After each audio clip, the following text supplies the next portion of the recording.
هشام ابن عبدالملک پادشاه بنی امیه، یکی از پادشاهای بسیار قوی است، پسر عبدالملک ابن مروان، با خاطر زیارت خانه خدا به مکه مکرمه اومد. امر کرد به وزراش، گفت ائتونی برجل من الصحابه، یکی از صحابه های پیغمبر صلی الله علیه و سلم پیدا کنید، نزد من بیارید صحبت کند، از زمان پیغمبر حدیث های پیغمبر از زبانش بشنویم. گفتن یا امیر المؤمنین ما تو.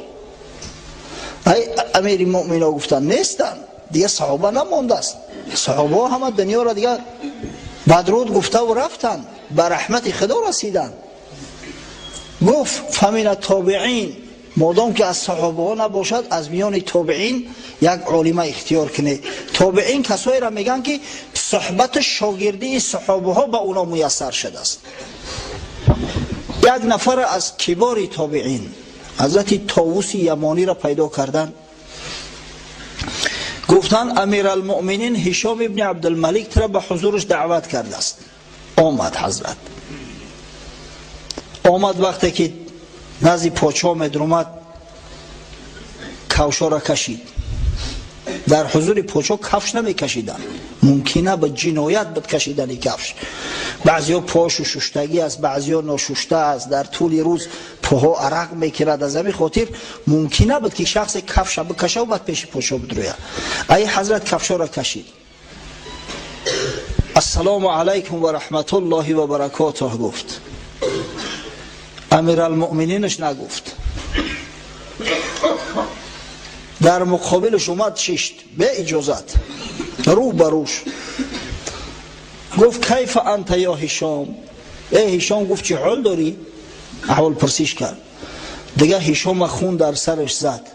یک پادشاه سیاستمدار در شام زندگی میکردن، درباریا می اومدن پاهاشون بوسه میکردن، حتی تو همه حد حرمت و عزت اعتبارشو بلند بود، کسی جرأت نمیکرد یک سخن پست بلند گوید. یک باره یک شخص بیاید به اجازت کفشا را کشیده و در مقابل درو برو بشینه و بگه کیف انت یا هشام؟ ای هشام چه خیلی سازی؟ گفت این مرده که سرش ببره قتلش کنه.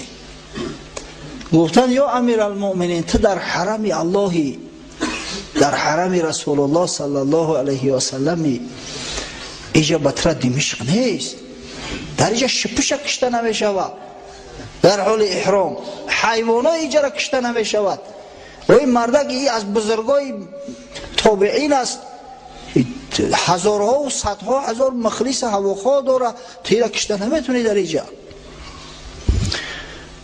گفت یا طاووس ما حملک علی ما صنعت؟ ای طاووس چی دردت رسید؟ چرا تو اینقدر بی‌ادبی کردی؟ این کارا چرا کردی؟ طاووس گفت و ما صنعتو، چی بی‌ادبی کردم؟ گفت چیکار کردم؟ من ندیدم یکم بی‌ادبی در کارم. گفت خلعت نعلیک بحاشیه بساطی ولم تسلم علی بیا امیر المؤمنین و جلست بإیذائی بغیر اذنی ولم تکنینی و قلت کیف انت یا هشام. مرد گوازیده به ادبی زیاد میشوه، کفشات در پیشم کشیدی، نمیبینی که مردم همه موزهاش و قطیان؟ و یا امیر المؤمنینم نگفتی، به اجازه در مقابلم ششتی. در بعض روایات اومده است گفته است دستمه بوسه نکردی، مردم پاهم چک میکنن. و کنیه نام نگرفتی، نام گواره ما جمونده بده که یا هشام میگوی، کنیه قطعی نام نگرفتی. حضرت طاووس سری ده زانو ششته بود. گفت اما خلع نعل بحاشیه بساطک فإني أخلعها كل يوم 5 مرات بين يدي رب العزة تبارك وتعالى ولا يعاتبني ولا يغضب علي. یا هشام گفت در پیشت کفش ما کشیدم تلخت کفید، الحمدلله من مسلمانم، در یه روز 5 بار طهارت میکنم، این پاهم تازه و آزاده. ای روی بعضی درباری های تر پاهای من تازه ترخشتره. من هر روز در حضور پروردگار رب العزت که خالق منت است 5 بار این کوشها را میکشم. بار حضرت خداوندی عتابم نکرد، بار بر من غضب نکرده است، حتی که حس میکنم که خداوند از همین عمل من را خوش میآید. ترا غضبت کرد کجای بیادبی است؟ و اما قولک لم تسلم علی بامیر المؤمنین فلیس کل المؤمنون راضیا بامرتک فخشیت ان اکون کاذبا. گفت این دعوای داره که چرا به من یا امیر المؤمنین نگفتی؟ زیرا که بسیاری از مسلمان ها به امیریت راضی نیستن، تا همین پادشاهی را به غصب گرفتگی. از همین خاطر از خدا ترسیدم که ترا امیر المؤمنین بگم، زیرا همه مؤمنان به امیریت راضی نیستن، دروغگو بشیدم. غیرت بینه سبحان الله. یک سخن در پیش پادشاهی میگفتن که ایدو که شمشیر خون میشه کی. و اما قولک لم تکنینی فإن الله عز وجل سمى انبیاءه فقال یا عیسی یا یحیی محمد صلی الله علیه و علیهم الصلاة والسلام و کنا اعداءه فقال تبت یدا ابی لهب و تب. گفت مرا تلخ پیچینگ زده استی که چرا مرا با کنیا نام نگرفتی و هشام گفتی؟ خداوند پیغمبرای نازنین مهربانش به نام خواند در قرآن. یا یحیی گفت، یا داوود گفت، محمد صلی الله علیه و سلم گفت. دشمناش به کنیا خوند است. تبت یدا ابی لهب و تب. او ابو لهب کنیه اما که پیغمبر صلی الله علیه و سلم بود و ایلا نام ای کثافت عبدالعزا هست. خداوند به کنیه نامش آورده است. ما تقلیدی به کتاب خدا کردیم، ترا به کنیه نگفتیم، به نامت خوندیم. و اما قولک جلست بإزایی فإني سمعت علی ابن ابی طالب رضی الله عنه قال اذا اردت ان تنظر الى رجل من اهل النار فانظر الى رجل جالس و حوله قوم قائم. این سخنت که دعوا داری که تو چرا به اجازت اومدی در مقابلم ششتی، با اون خاطر کردم که از زبان حضرت علی رضی الله عنه به دو گوش خودم شنیدم که گفت اگر در همین دنیا میخواهی دوزخی را ببینی، شخصی را نظر کن که خودش نشسته باشه و مردم در اطرافش راست ایستاده دست پیشی بر. اومدم در تو صفت سیمتی اهل دوزخ دیدم که همه مردم در تای سر چخت ایستادیم، فقط تو شیشتگی. از همین خاطر مشایعت کردم در پهلو چشتم که تو از همون دوزخی ها نباشی. وقتی این سخنه را گفت، هشام ابن عبدالملک در حیاتش خیلی گپ حق نشنیده بود، هوش سرش کند، خچه گم کرد. گفت یا شیخ عزنی. ای شیخ گفت نصیحتم کن، نصیحتم کن. حضرت طاووس گفت سمعت علی ابن ابی طالب. حضرت علی ابن ابی طالب خانواده بنی امیه دشمن میدونستند. در حضور اونا نام علی را هر کس جرأت نمیکرد بگیره، با استثنای حضرت عمر ابن عبدالعزیز عمر ثانی، دیگرها حتی تا به توان شنیدن نام حضرت علی را نداشتند. ای جوان مرد ببینه با ای حضرت علی که تعلیم گرفته است در نزدش مثال ها آورده است. گفت از زبان شکربار حضرت علی ابن ابی طالب به دو گوش خود شنیدم که گفت این فی النار حیات والاقارب و عقارب کالبغال تلدغ کل امیر لم یعدل فی رعیته. حضرت علی گفت در دوزخ مارها و کژدمها هستند که مثل خچیر و مثل شتر و امیرایی را که عدل نمیکنند در زمان امارتشون، ان همورا تا روز قیامت دائم نش زده میستن و بعد قیامت هم همین کار ادامه مییابد. بعد خیز برمد برفت، هشام نگاه میکرد، گفت این چی کس است، این چی رفتار است، این چی کردار است. یکی از دانشمنداش، یکی از وزراش گفت یا هشام این محتاج پولیت نیست، محتاج همون مبلغایی که به درباریات میتی نیست، این پروای جان خچم نداره، میدونه که اگر کشتشم شهید میشوه. صحابه پیغمبر صلی الله علیه و سلم انا خیلی خصلت رفتار داشتن.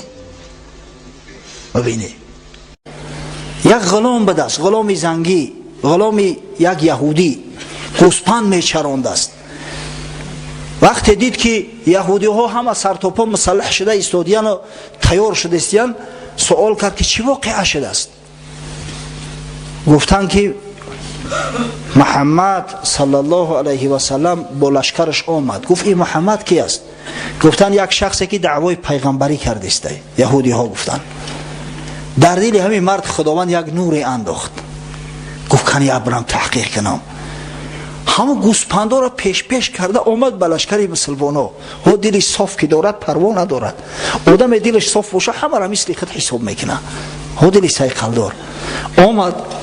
گفت یا محمد صلی الله علیه و سلم، یهودی ها گفتن که تو دعوای پیغمبری میکنی؟ گفت بله من پیغمبر خدا هستم. گفت ما را به چی دعوت میکنی؟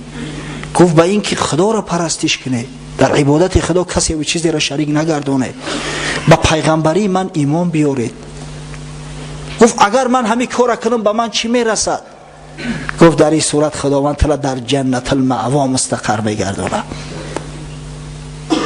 این مرد گفت اشهد ان لا اله الا الله و اشهد انک رسول الله. یا رسول الله، گفت همین گوسپندا در دست من امانت، اینا چیکار کنم؟ اگه شما تصور کنه که مسلمان‌ها خوشون گرسنه، احوال گفتم. حتی در روایات اومده است که یک یهودی یک دنبه بو گرفتگی گوسپند از بالای قلعه پرتاید، همون را مسلمان‌ها گرفتن استعمال کردن، گشنه بدن. اما امانت که گفت، غلام زنگی گفت که این امانت هست. پیغمبر خدا صلی الله علیه و سلم گفت اگر امانت باشن گوسپندا تا پیش و پیش کن بر در وادی حسبا رهاشو کن، انشالله خداوند به صاحب شما میرسونش. و همین غلام زنگی هم گوسفندا را آورد در وادی حسبا رها کرد. گوسفندا راه خونه‌شون نمیدونن کو، سراسیمه طرف قلعه اومدن و همون یهودی هم فهمید که غلامش مسلمان شده بود است، اما تمام گوسفندا را به دستش دادن. از برای خدا شما یک اندیشه کنه که چقدر عدل، چقدر جوانمردی، چقدر امانتداری امروز چی درد برسیده است. برادر به برادر خودش باور نمیکنه یک چیز امانت بگذاره. اینقدر خیانته که در امانت میکنیم، و اینقدر حیله و نیرنگه که در جامعه هست. بعد این میگیم که کمبغلیم، قشاقیم، زندگیمو مشکل میگذرد، کارمو برار نمیگیره. آخه از کجا برار بگیره وقتی که بنام مسلمانیم، مسلمان جغرافیایی هستیم، در صورتی که آخه به فرمودهای خدا و پیغمبر عمل نداریم؟ از خدا بترسی برادرو. پیغمبر خدا صلی الله علیه و سلم فرمود آیت النفاق ثلاث، نشانه نفاق سه چیز است. سه چیز هر کسی ده باشه او آدم منافق است. اذا حدث کذب و اذا وعد اخلف و اذا اؤتمن خان. وقتی شخصی که سخن میگوید دروغ میگوید در سخن گفتنش، از برای خدا ما دروغ بیایم بگید از گفتن راستی ما میکنیم، همین قدر دروغگویش دیم حسابش گم. پیش رفیقت رفته است تلفنش میکنی کجا دایی یا جوی را نام او خدا جان تماس کنه ماشین تا اگانی اوروحو حی کده استیان اترا چی زورو تو مدای در همیجا دروغ بگوی؟ میگه تو همی درجه رو واقع امروز دروغ جامعه را فرا گرفته است. باز قسم میخورم بالای همی دروغاشو. وقتی که وعده بتا خلافی وعده کند، وعده خلافی نشانه منافقه است. و نهایت وزنین ترین کار اذا اؤتمن خان، وقتی به کسی امانت را دادن در امانت خیانت کند. ببینه یک غلام زنگیه که مسلمان شده است، جانش خلاص شده است از او یهودی، پیغمبر خدا را سوال میکنه که یا رسول الله همینا در دست من امانت های چیکارش کنم؟ مقصد در دست تو تسلیم کنم چیکارش کنم؟ خودم بگیرمش؟